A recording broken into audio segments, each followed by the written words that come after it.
単位は5のテスト。 Hello everybody, my name is Drake. And I'm Grant. And together we are JOJO Drive. Chapter 28!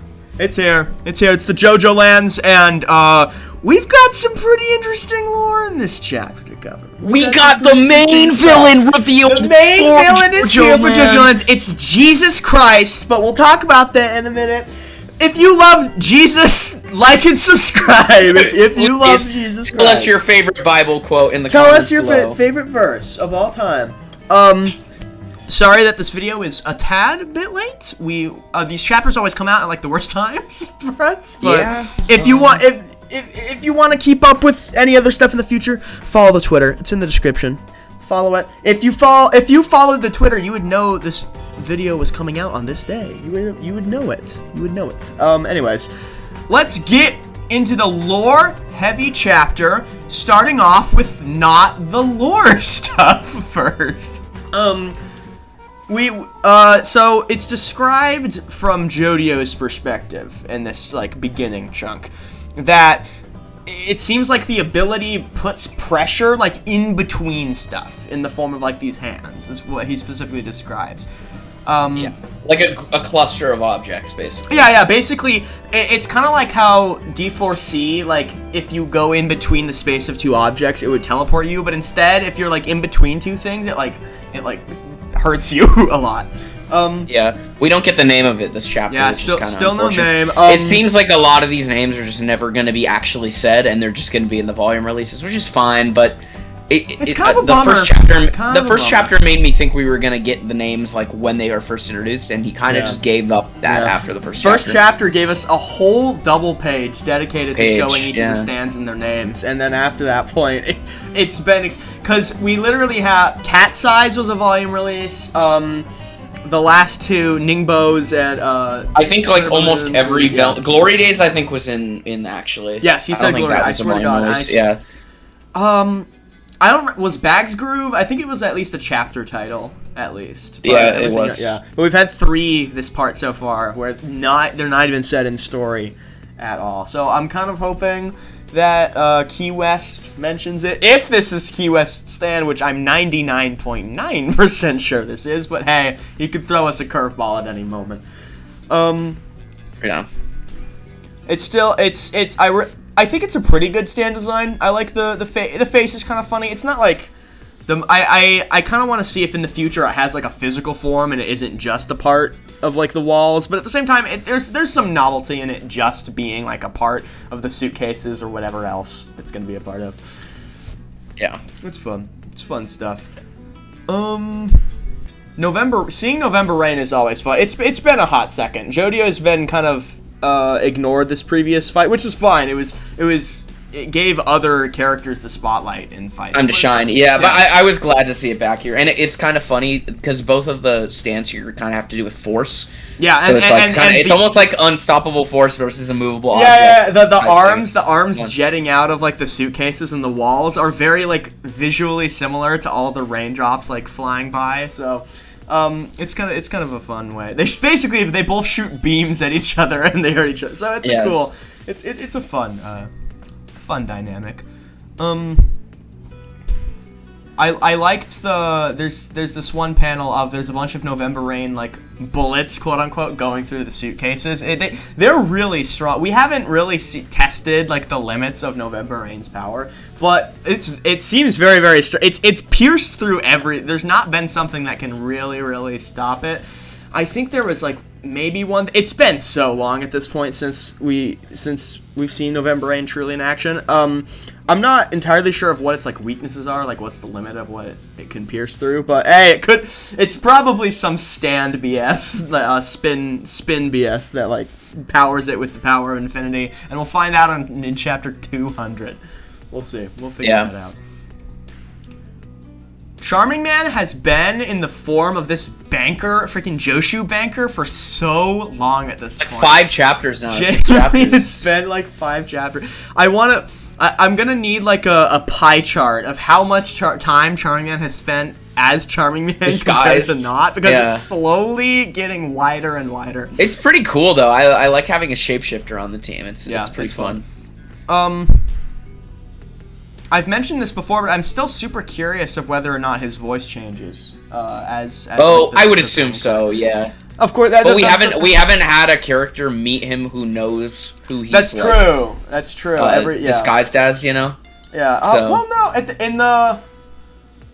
His very first transformation was Paco. It was Paco. Yeah. You're right. Never mind then. So yeah, his voice almost. Jodio could just be stupid, but I don't know. I don't know.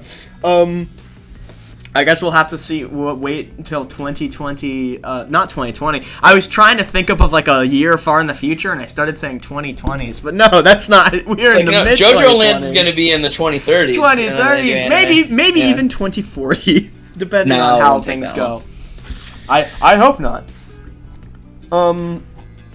Now we get to like what I think is the most exciting part of this chapter, which is the flashback sequence here. With another Joshu. I was about to say, had we seen this? I don't know what Howler family member. It says it's Acca's grandpa. I don't remember if we've seen him before. I don't think so. This is Joshu haircut genuinely number 4 in this one part. Because there's the banker, there's the guy who had his watch eaten by the Jojo Overdrive fish, and then I swear there was there's been too many. I'm really frightened. I'm really worried of his obsession with this haircut. Does he just think it's funny or something? I mean, it's kind of funny, but. No one has this haircut in real life, so I don't really understand where he's getting it from. It's not even just a bowl cut. It's it feels like it's one layer of hair. It's just starting from the top. It's a bit much. We got young Howler, who did we see again? I'm forgetting a lot of stuff here, but it's nice to see a supposedly main villain flashback. More main villain stuff, and. This is the biggest lore dump we have. We have so many cool panels of Acca aura farming in front of this what is this? Some sort of religious like structure or whatever, and he's reading the family book or the Howler Bible or whatever.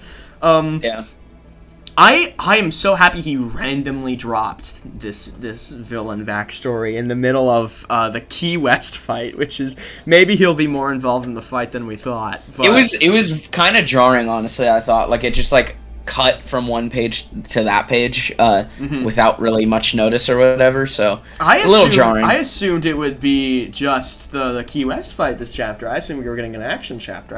This totally threw me for a loop. Not so much to talk about here. Apparently, this book is. We've heard of Latrato. We've heard of Balatro Howler before. But we didn't know about this book.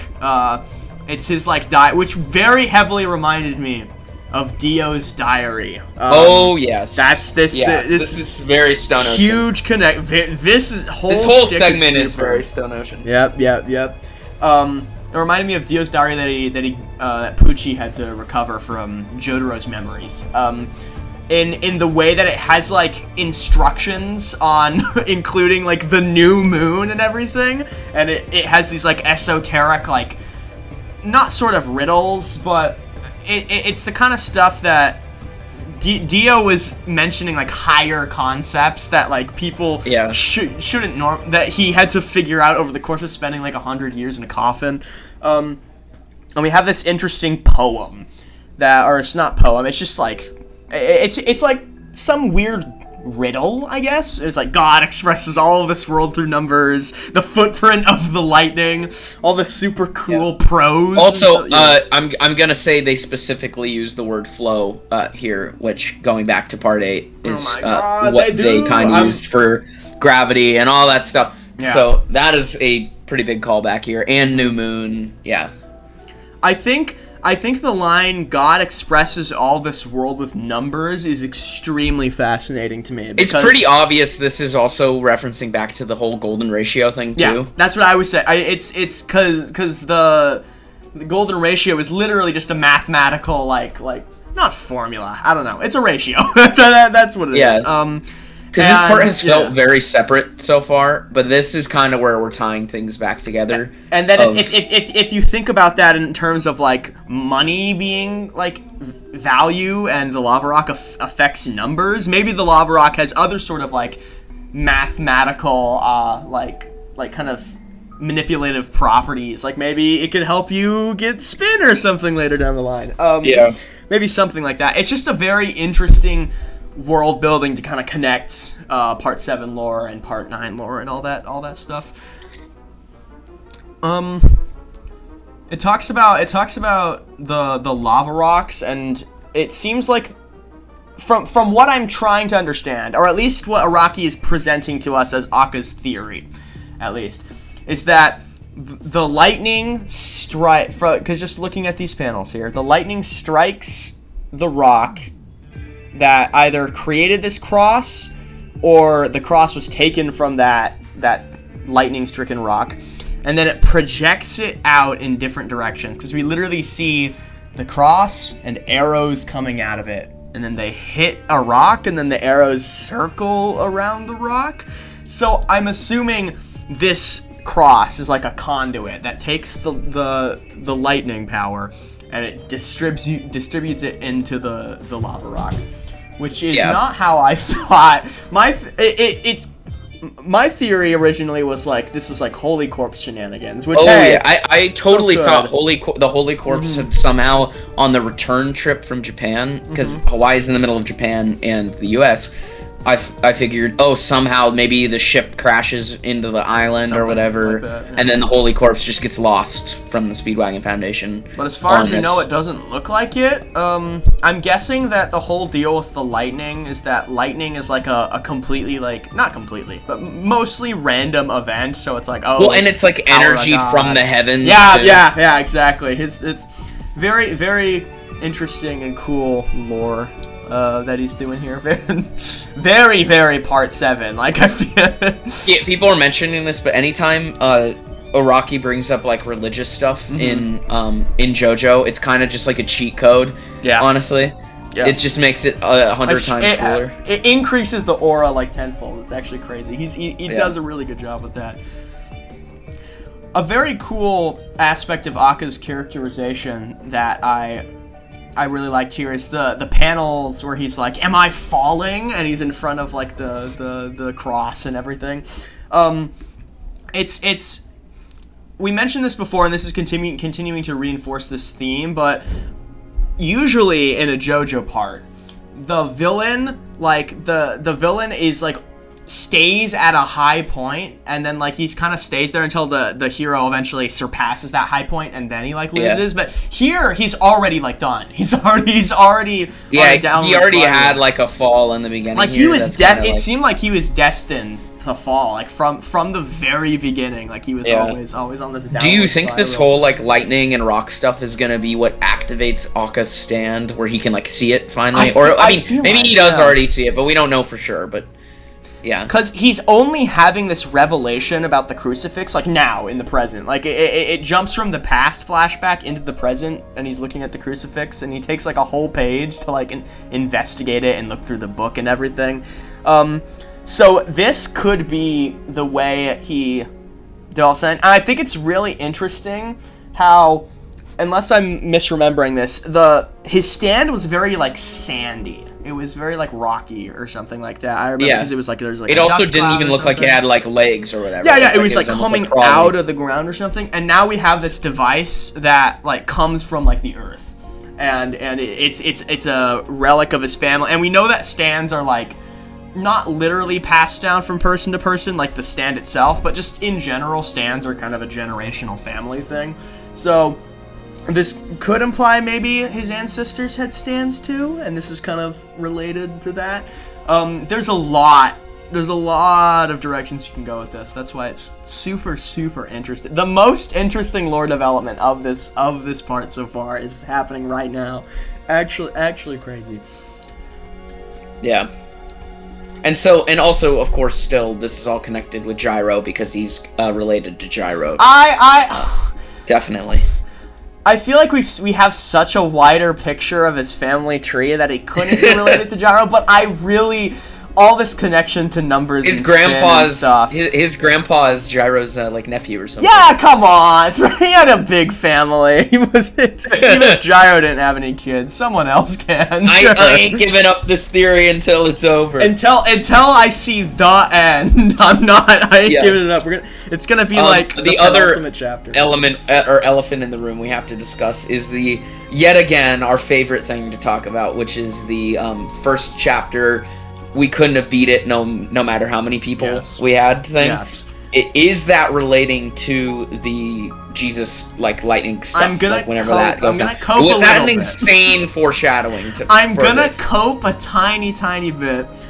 I think that line in the first chapter, when you first read it, you assume it's supposed to be about like an individual fight or about the individual robbery of Rohan's house. That's what you're supposed to think. I think it could be about, in a bigger picture, just the flow of calamity and nonsense, about how these powers that were placed here on the Earth generations ago were leading up to this encounter and Acca's downfall and this incoming like fight between these two forces, and that was like nothing could have ever stopped that. From the moment they discovered the lava rock, they can't go back. No matter how many people they have, it was always going to end up the same outcome. That's what I'm assuming. I'm assuming it's something similar to, like, in Part 7. Part 7 starts with, this is the story of how I learned to walk, or whatever. And then in the beginning, he's like, not literally. And then he does literally walk. So the meaning kind of changes by the end. Yep. And I think this is kind of a similar shtick, where it's gonna be different than exactly what you'd expect by the end. I trust him. Yeah. I trust you, Rocky. Please don't let me fail again. Please. After the flashback, we cut immediately back to the perspective of Team Jodio, and I think the part that most intrigued me was when Charming Man's like whole thumb, like the tip, got like cut off in between like the ID card, because this makes me wonder what counts as like a gap. Just like, clearly it's not like the gap in between them and their clothes, because otherwise they would just be instantly like mutilated. Like bam, second one, they would be crushed. So I'm assuming it only affects not being in between two non-organic objects. Yeah, exactly. That's what I have to presume. That would be an insane ability. Yeah, organic, you could just crush someone immediately, have their skin collapse in on, your body. Yeah, cause I just realized now, on this wider page we get a second look at the stand, and while it's still kind of like absorbed into his like shirt design, it has these interesting like lines along it that I don't think are part of the shirt, and this could be like a peek at like the greater stand design. I'd tell you what page it is, but I can't anymore because the manga decks exploded. So I'm hoping it's a pretty fun look. I'll put it up on screen for the people who are watching. Yeah, but we kind of end the chapter in the same spot that we spot, yeah, because the flashback takes up the majority of the chapter. Most of it. Instead of Jodio being the one being attacked, it's Charming Man's being the one being crushed, which isn't the biggest status quo shift in the world. Like, it's just, oh, this guy's being attacked instead of this guy. But I think there's lots of interesting routes this could take. So it seems like we're not on break next month, which is good. No, because he's been using October as September's the next month. But so October will probably be the break month. September looks like we're gonna get another chapter here, and we're gonna keep on rolling. We're gonna keep on keeping on. I'm anticipating there not being another super heavy lore dump like this next chapter, but hey, at this point, I'm so excited about this new moon nonsense. Like, come on, what? This was like the most obvious Part 5 comparison of all time until suddenly this chapter was in and was like, oh, this is actually Part 6 the whole time. And it's really thrown me for a loop here. Something kind of just like a fun fact to see that I just noticed looking at the JoJo wiki. Next chapter is the 986th chapter of JoJo as a whole, so we're rapidly approaching the 1000th chapter of JoJo, which is pretty cool. Wow, okay. Yeah, we'll definitely hit that before the part is over, unless something crazy happens. We'll probably hit it. Yeah. We're gonna hit it probably early 2028. 2027. Okay, 2027. Because if we have one break a year, we'd probably hit it like January, February 2027. Anyone listening in 2027, leave down in the comments below. As if we haven't been already doing this for 2 years. That's true. This is I don't make me think about that.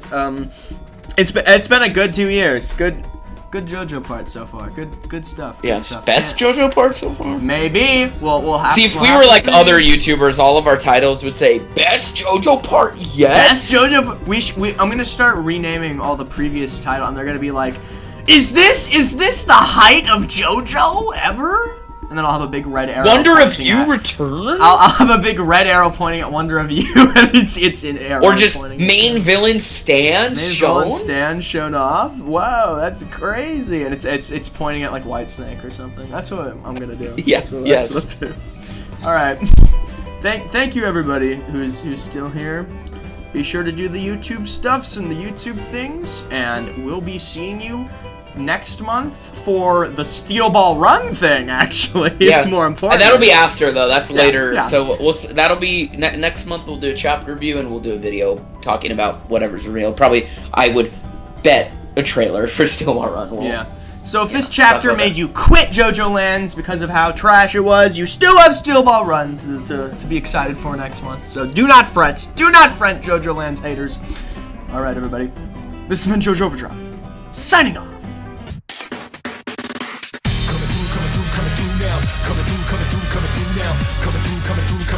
Shake it up your feet, hold the drive. Coming through now. Coming through now. Coming through. Watch where you're going, hold the drive. Let the downside up to top notch, whatever haters do.